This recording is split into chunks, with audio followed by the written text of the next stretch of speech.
The rain poured heavily that day, matching the somber mood of the funeral. Daniel adjusted his black overcoat as he stepped out of the car, feeling the weight of his emotions sink into him. He had never been close with his uncle, but family was family, and paying his respects was the least he could do. The cemetery was old, with tombstones cracked from decades of neglect, surrounded by towering trees that cast long, eerie shadows over the graves. As Daniel approached the gathering, he felt an unsettling chill race up his spine. Something about the place seemed off, though he couldn't quite pinpoint what. The air was thick, and even the mourners seemed quieter than usual. It was at that moment Daniel saw it out of the corner of his eye, a shadow moving behind a nearby tombstone, even though no one else was there.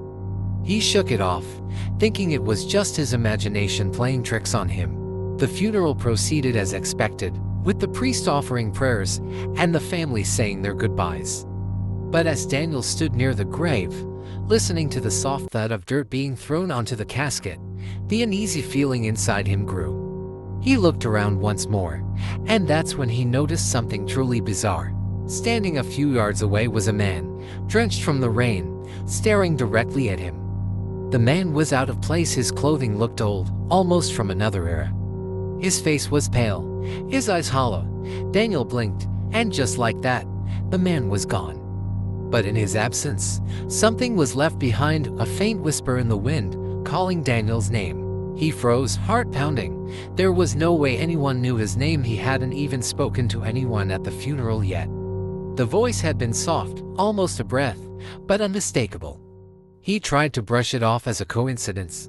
Maybe someone had just mentioned his name. But deep down, he knew something wasn't right.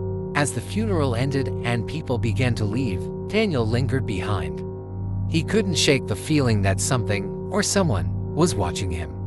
He turned toward the grave and saw that same man again, only this time he was closer, much closer.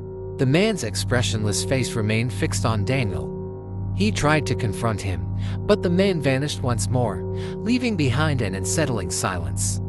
Suddenly, Daniel's phone buzzed in his pocket. He pulled it out and saw a message from an unknown number. "Don't go home, you're not alone anymore." His hands trembled as he stared at the screen. Who could have sent that? Was this some sort of sick prank? He looked around, half expecting someone to jump out and laugh at him, but the cemetery was now completely empty.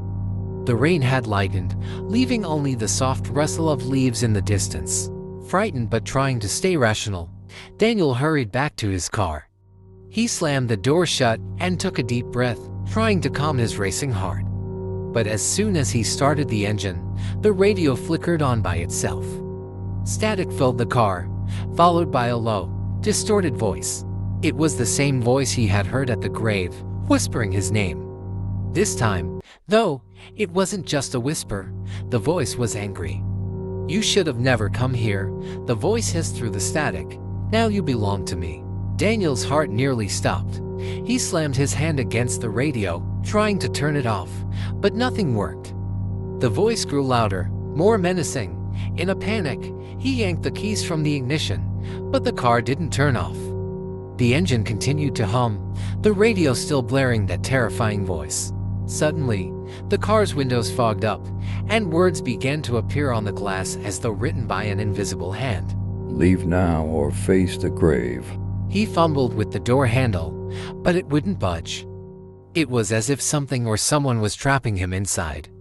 The cold air around him thickened, and he could feel the weight of an unseen presence pressing down on him. He screamed for help, banging on the windows, but no one was around to hear. Just then, in the rearview mirror, he saw the pale face of the man from the funeral, sitting in the back seat, smiling eerily at him. Daniel gasped, scrambling to get out of the car. The man leaned forward, his breath icy against Daniel's neck. "You should have listened," the man whispered, his voice like nails on a chalkboard. "Nah, it's too late." The car suddenly unlocked, the doors swinging open as if on their own. Daniel didn't waste a second. He threw himself out and ran as fast as he could, not daring to look back. His feet splashed in the puddles, the cold rain stinging his face. But he didn't stop. His heart pounded in his chest, fear driving him forward. When he finally reached the road, he collapsed, gasping for air. He looked back toward the cemetery, half expecting to see the man chasing him, but the place was silent. It was as though nothing had happened at all. But as he stood there, catching his breath, Daniel's phone buzzed again. He hesitated before looking at it, afraid of what he might see. The message was from the same unknown number. "You may have left the cemetery, but you can never leave me." Daniel's blood ran cold. His nightmare wasn't over, it was only just beginning. He dropped the phone, his mind racing with questions. What did the man want? Why had he been targeted? And most importantly, how could he escape something that had already marked him? In the distance, Daniel heard the faint sound of footsteps coming toward him, but when he looked up, no one was there.